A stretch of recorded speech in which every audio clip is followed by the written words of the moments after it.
میں ایک بند عاصی ہوں، خطا کار ہوں مولا۔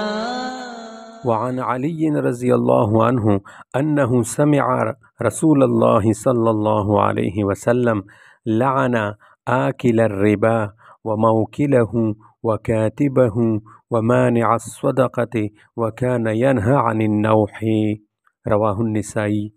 حضرت علی کرم اللہ وجہہ کے بارے میں منقول ہے کہ انہوں نے سنا رسول کریم صلی اللہ علیہ وسلم سے کہ آپ صلی اللہ علیہ وسلم نے سود لینے والے، سود دینے والے اور سود کا حساب لکھنے والے اور صدقہ سے منع کرنے والے پر لعنت فرمائی ہے۔ اسی طرح آپ علیہ السلام نے نوحہ کرنے سے منع فرمایا ہے، اس سے منع کرتے تھے۔ مانع الصدقۃ، ایک حدیث میں، اس حدیث میں ومانع الصدقۃ کا لفظ ہے، یعنی کسی بھی خیرات کو برداشت نہ کرنے والا بلکہ اس کو روکنے والا، یعنی ایسا شخص جو نہ خود صدقہ کرے نہ دوسروں کو کرنے دے، اس پر بھی لعنت فرمائی۔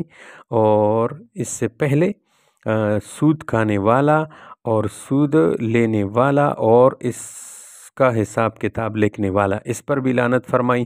اور آخر میں النوح، مردے پر بین کرنے والا، مردے کے اوصاف بیان کر کر چیخ چیخ کر رونے والے کو نائح کہا جاتا ہے، اور اس کے عمل کو نوحہ کہتے ہیں جو ناجائز اور حرام ہے۔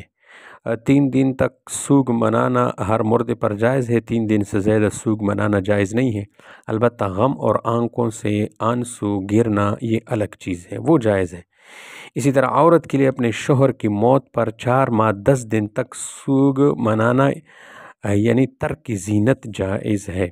تو یہ حدیث سود کے باب میں اس کو لایا گیا ہے، کیونکہ اس حدیث کے پہلے جملے اس طرح ہے کہ لعن الآکل الربا وموکلہ وکاتبہ، کہ آپ علیہ السلام نے لعنت فرمائی سود لینے والے، سود دینے والے، سود کا حساب لکھنے والے پر۔ اللہ اس سنگین گناہ سے ہماری حفاظت